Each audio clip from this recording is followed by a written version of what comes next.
भजन संहिता 11 अध्याय उसका 7 वचन। क्योंकि यहोवा धर्मी है, वह धर्म ही के कामों से प्रसन्न रहता है, धर्मी जन उसका दर्शन पाएंगे। हालेलुया।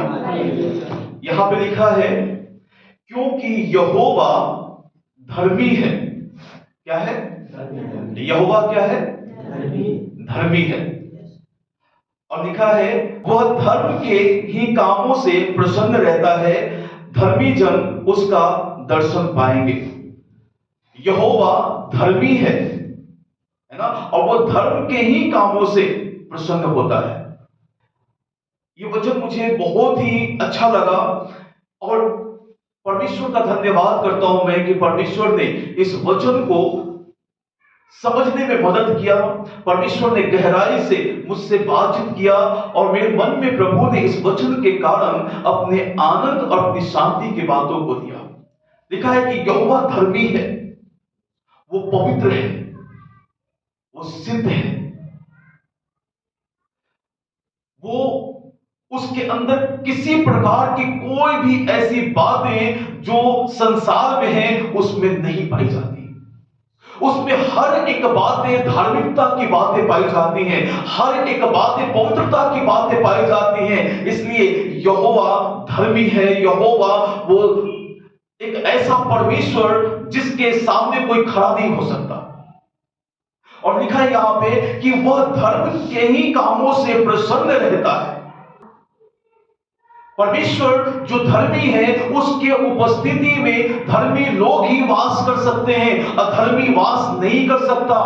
जब तक वो धार्मिकता में ना आ जाए तब तक वो इस परमेश्वर के उपस्थिति में नहीं जा सकता है। धर्मी लोग ही केवल जाएंगे और वो धर्म के काम जो परमेश्वर ने अपने धर्म के कामों को, धार्मिकता के कामों को जो प्रभु ने बताया है, जब हम उस धार्मिकता के अनुसार जब चलते हैं तब हम परमेश्वर के उपस्थिति में बहुतायत से हम लोग आशीषित किए जाते हैं। परमेश्वर के मन को भाते हैं, परमेश्वर को अच्छे लगते हैं, उनको बहुत हम सुंदर लगते हैं। जब उनके मन के अनुसार जब हम लोग चलते हैं, उनकी धार्मिकता को जब हम लोग पूरी करते हैं,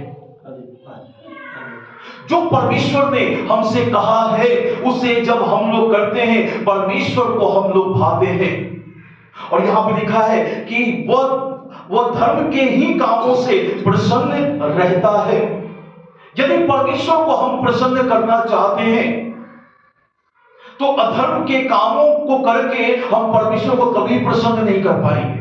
हम बेकार के कामों को करके कभी प्रसन्न नहीं कर पाएंगे। परमेश्वर हमेशा उस अधर्म के काम से नफरत करता है, अधर्म के काम से घृणा करता है। परमेश्वर अधर्म के काम करने वालों से, गलत सोच रखने वालों से, गलत विचार रखने वालों से, गलत काम करने वाले लोगों से परमेश्वर नफरत करता है, उनसे घृणा करता है। उसको ये बातें अच्छी नहीं लगती हैं, उसको कहीं से भी ये बातें अच्छी नहीं लगती। परमेश्वर बिल्कुल इसके विमुख रहता है जो इस तरह के काम करते हैं। लेकिन जो परमेश्वर के आज्ञा में चलते हैं, जो उस धार्मिकता को पूरा करते हैं, परमेश्वर के वचन के अनुसार अपने आप को पवित्र बनाते हुए और उस काम को करते हैं जो परमेश्वर ने करने के लिए कहा है, तब हम परमेश्वर को भाते हैं।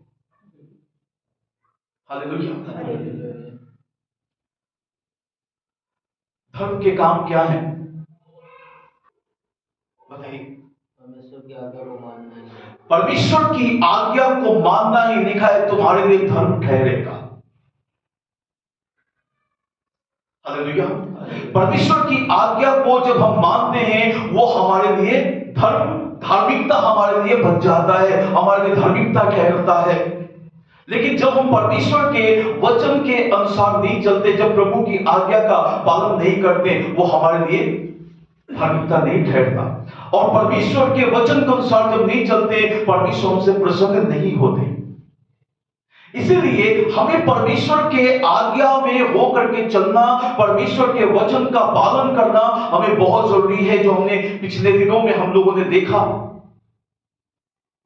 जब हम लोग ऑनलाइन मीटिंग में थे, परमेश्वर का वचन कहता है व्यवस्था विवरण 7 अध्याय का उसका 11 वचन लिखा है यहां पे, इसलिए इन आज्ञाओं, विधियों और नियमों को जो मैं आज तुझे चिताता हूं, मानने में चौकसी करना। और तुम जो इन नियमों को सुनकर मानोगे और इन पर चलोगे, तो तेरा परमेश्वर यहोवा भी उस करुणामय वाचा का पालन करेगा जिसे उसने तेरे पूर्वजों से शपथ खाकर बांधी थी। धार्मिकता क्या है? परमेश्वर की आज्ञा का पालन करना। और प्रभु ने कहा कि इसलिए जब तुम मेरे आज्ञाओं, विधियों और नियमों को मानने में चौकसी करोगे, तो तुम्हारा यहोवा परमेश्वर भी अपने करुणामय वाचा का पालन करेगा जो तुम्हारे पूर्वजों से शपथ खाकर उसने वादा किया है। परमेश्वर ने शपथ खाया है, वादा किया है कि मैं तुम्हारे वंश के बीच में ऐसे ऐसे अद्भुत काम करूंगा। जब हम परमेश्वर के बातों को मानते हैं, जब प्रभु की आज्ञा का पालन करते हैं, तब परमेश्वर को हम लोग भाते हैं। यहोवा धर्मी है, इस बात को आज हमें समझने की जरूरत है, परमेश्वर के बारे में आज जानने की जरूरत है। और ये वही लोग जान पाते हैं जो परमेश्वर के साथ समय बिताते हैं। जब वो अपने आप को उन पर प्रकट करता है, तो पता है कि इंसान अपने आप को ना एकदम तुच्छ समझता है। अपने आप को पता है क्यों? उसके सामने हमारा औकात नहीं है कि हम खड़े हो सके। जितना उसको हम इसलिए, जितना उसको हम लाइटली लेते हैं अपने जीवन में, हमारा औकात नहीं है कि हम परमेश्वर के सामने खड़े हो सके। यह हमारा सौभाग्य है कि वो अपने चरणों में आने का हमें मौका दिया है। वो इतना धर्मी है, वो इतना पवित्र है कि उसकी धार्मिकता, उसके पवित्रता के सामने आप और मैं खड़े नहीं हो सकते हैं। हालेलुया। इस बात को समझना बहुत जरूरी है कि यहोवा धर्मी है। वो अधर्म के काम से कभी प्रसन्न नहीं होगा, वो हमेशा धार्मिकता के काम से ही प्रसन्न होगा। हालेलुया। जब आप बाइबल को पढ़ते हैं, यशायाह का पुस्तक 58 अध्याय, तो उसमें आप जब पढ़ेंगे तो आप पाएंगे कि कुछ लोग उपवास कर रहे थे, उपवास कर रहे थे और उपवास करके वो प्रार्थना कर रहे थे। उनके प्रार्थना का उत्तर नहीं मिल रहा है, परमेश्वर उनके जीवन में कार्य नहीं कर रहा है। उनके उस उपवास के प्रार्थना का कोई प्रतिफल उनके जीवन में नहीं आ रहा है। पता है परमेश्वर ने क्या कहा? जब लोग वहां पे परेशान हो गए, हमारी प्रार्थना को उत्तर क्यों नहीं आ रहा है, हमारी प्रार्थना को उत्तर क्यों नहीं आ रहा है, क्यों परमेश्वर हमारी प्रार्थना को नहीं सुन रहा है? बाइबल क्या बता दी? यहोवा धर्मी है। जब लोग इस बात को सोच रहे थे, तो परमेश्वर ने उनसे बातचीत किया। परमेश्वर ने उनसे बातचीत किया, तुम्हारे उपवास का कोई फायदा नहीं, इस प्रार्थना का कोई फायदा नहीं, क्योंकि तुम जैसा मैं चाहता हूं तुम वैसा नहीं चलते। पढ़ेंगे हम लोग यशायाह 58 अध्याय निकालेंगे। हालेलुया। यशायाह 58 अध्याय उसका 3 से पढ़ेंगे। वे कहते हैं, क्या कारण है कि हमने तो उपवास रखा परंतु तूने उसकी सुधि नहीं ली, हमने दुख उठाया परंतु तूने कुछ ध्यान नहीं दिया। सुनो, उपवास के दिन तुम अपनी इच्छा पूरी करते हो और अपने सेवकों से कठिन कामों को करवाते हो। सुनो, तुम्हारे उपवास का फल यह होता है कि तुम आपस में लड़ते, झगड़ते और दुष्टता से घूंसे मारते हो। जैसा उपवास तुम आजकल रखते हो, उससे तुम्हारी प्रार्थना ऊपर नहीं सुनाई देती। जिस उपवास से मैं प्रसन्न होता हूँ, अर्थात जिसमें मनुष्य स्वयं को दीन करे, क्या तुम इस प्रकार करते हो?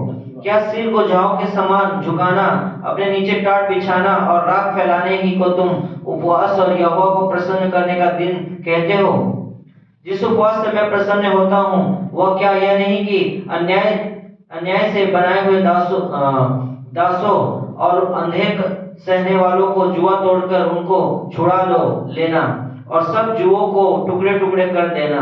क्या वह यह नहीं है कि अपनी रोटी भूखों को बांट देना, अनाथ और मारे मारे फिरते हुओं को अपने घर ले आना, किसी को नंगा देखकर वस्त्र पहनाना और अपने जाति भाइयों से अपने को न छिपाना? तब तेरा प्रकाश पौ फटने के समान चमकेगा और दूषित चंगा हो जाएगा। तेरा धर्म तेरे आगे आगे चलेगा, यहोवा का तेज तेरे पीछे रक्षा करते चलेगा। बस इतना ही। हालेलुया। क्या लिखा है? लोग प्रार्थना कर रहे थे, उनकी प्रार्थना का उत्तर नहीं आ रहा है। ऊपर क्या कारण है? हमने उपवास किया, हमने खूब उपवास किया, लेकिन हमारे उपवास का कोई प्रतिफल हमारे जीवन में नहीं आया। परमेश्वर ने क्या कहा कि जैसा तुम उपवास रखते हो, उस उपवास से मैं प्रसन्न नहीं होता। क्या तुम राख बिछाने और टाट ओढ़ने ही को तुम उपवास कहते हो? राख बिछा करके लोग पहले उपवास में प्रार्थना में बैठते थे, टाट ओढ़ते थे। उसका मतलब है, राख बिछाना और टाट ओढ़ना, उसका मतलब है राख शून्यता को दर्शाता है और जो टाट है वो नम्रता को दर्शाता है। तो अपने आप को ये नम्र और दीन नहीं बना रहे थे, अपने आप को परमेश्वर के जैसा नहीं बना रहे थे। इनके अंदर आज भी जो ये प्रार्थना कर रहे थे, आज भी ये जो उपवास कर रहे थे, इनके अंदर आज भी वो बातें भरी हुई थी। दूसरों से जलन रखते थे, दूसरों से नफरत करते थे, दूसरों से ईर्ष्या रखते थे, उनके किसी भी बात में सुधि उनकी नहीं देते थे, किसी भी तरह से उनके लिए मददगार नहीं बनते थे। परमेश्वर क्या बोलता है? जिस उपवास से मैं प्रसन्न होता हूं, वह क्या यह नहीं कि अन्याय से बनाए हुए दासों को और अंधेर सहने वालों का जुआ तोड़कर उनको छुड़ा देना और सब जुओं को टुकड़े टुकड़े कर देना। आगे और भी बहुत सी चीजें हैं, कपड़ा पहनाना, खाना खिलाना, ये सारी चीजें धार्मिकता में आती हैं। यीशु मसीह ने कहा कि उस समय लोग मुझसे पूछेंगे कि प्रभु, मैं उस समय कहूंगा कि तुमने मेरे साथ में भलाई किया, जब मैं भूखा था तुमने मुझे खाना खिलाया, जब मैं नंगा था तुमने मुझे कपड़ा पहनाया, जब मैं परेशान था तुमने मेरी सुधि ली। तो लोग कहेंगे प्रभु हमने कब आपके साथ में किया? यीशु मसीह कहते हैं जब तुम दूसरों के साथ में करते हो तो तुम मेरे साथ में करते हो। हालेलुया। ये है धार्मिकता के कार्य जो हमें करना है। और भी इसके अलावा बहुत सारी ऐसी बातें हैं जिसको हमें करना है। हमें एक दूसरे का हमें ध्यान रखना है, एक दूसरे का मददगार बनना है, एक दूसरे के लिए हमेशा उन्नति का कारण बनना है। तब परमेश्वर हमारे जीवन से प्रसन्न होते हैं। परमेश्वर इन धार्मिकता के कामों को देख करके वो प्रसन्न होते हैं। और लिखा है कि धर्मी जन यहोवा का दर्शन पाएंगे। धर्मी जन यहोवा का दर्शन पाएंगे।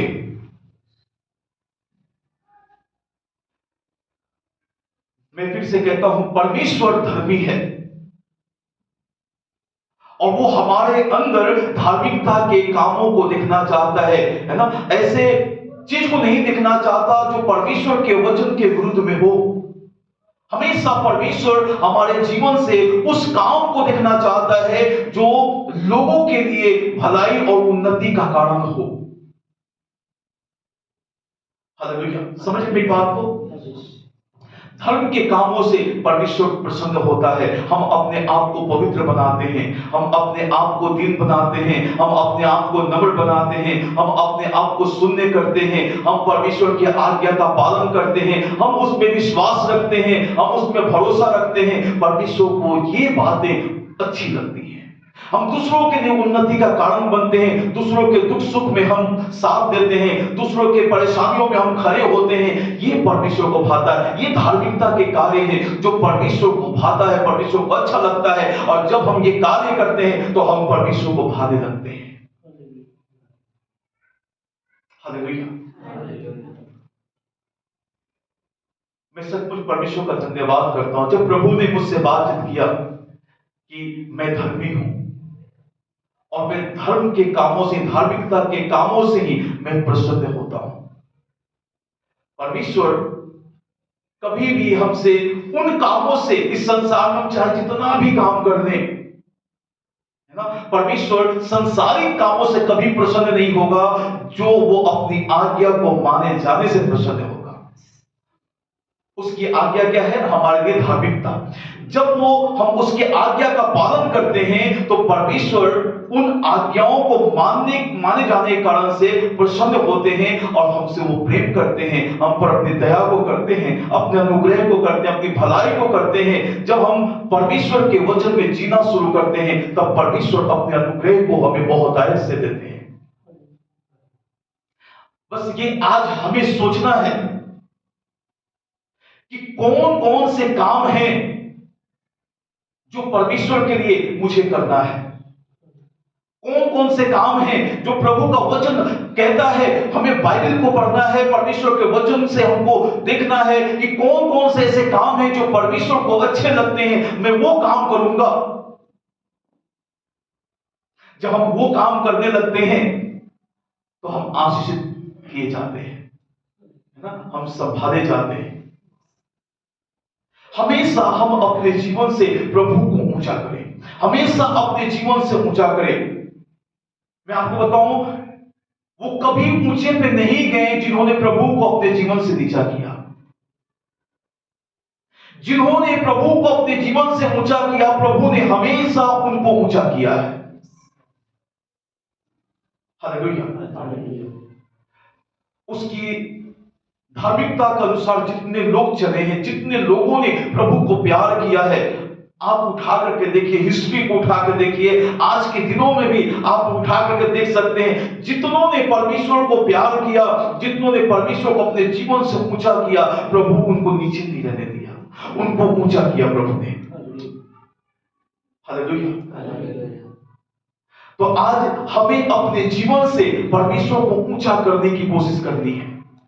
मैं फिर कहता हूं कि परमेश्वर इस संसार के कामों से प्रसन्न नहीं होगा, वो अपने धार्मिकता के कामों से ही प्रसन्न होगा। आप सोचिए कि इस दुनिया के लोग प्रसन्न हो जाए आपसे, वो बड़ी बात नहीं है। परमेश्वर आपसे अगर प्रसन्न नहीं है तो समझ जाइए कि बहुत खतरे में हम लोग। वो हमारे जीवन से प्रसन्न होना चाहिए, परमेश्वर हमारे जीवन से खुश होना चाहिए। वो खुश है हमारे जीवन से, हम पूरे चीज के ऊपर हम लोग जयवंत हैं। हमारे पास दुनिया का हर चीज हमारे पास है, अगर वो हमसे प्रसन्न नहीं तो दुनिया का कोई भी चीज हमारे साथ नहीं है। आज कल मेरी एक पास्टर से बात हो रही थी, है ना। आज हम जिस चीज के ऊपर भरोसा करते हैं वो कब हमारा साथ छोड़ देगा, कोई भरोसा नहीं। लेकिन एक है जिस पर भरोसा करते हैं वो कभी साथ नहीं छोड़ता। जीवन के अंतिम समय तक वो हमें कभी साथ नहीं छोड़ता हमारा, वो हमेशा हमारे साथ बना रहता है। क्योंकि उसने वादा किया है, तू जहां जहां जाएगा मैं तेरे संग संग चलूंगा। चीनों से प्रभु ने कहा कि मैं जगत के अंत तक सदैव में तुम्हारे साथ हूं। लोग साथ छोड़ देंगे, लोग आपको ठुकरा देंगे, परमेश्वर कभी भी आपका साथ नहीं छोड़ेगा। प्रभु के साथ जब हम लोग बने रहते हैं, प्रभु के आज्ञा में जब हम लोग चलते हैं, सचमुच मेरे प्रियो, मैं इस बात को कहना चाहता हूं, परमेश्वर को प्यार करें, परमेश्वर को प्यार करें और परमेश्वर को अपने जीवन से ऊंचा करें। वो हमेशा हमें ऊंचा करेगा, वो नीचे हमको रखेगा ही नहीं, हमेशा वो ऊंचे पे लेके जाएगा जो लोग परमेश्वर को ऊंचा करें।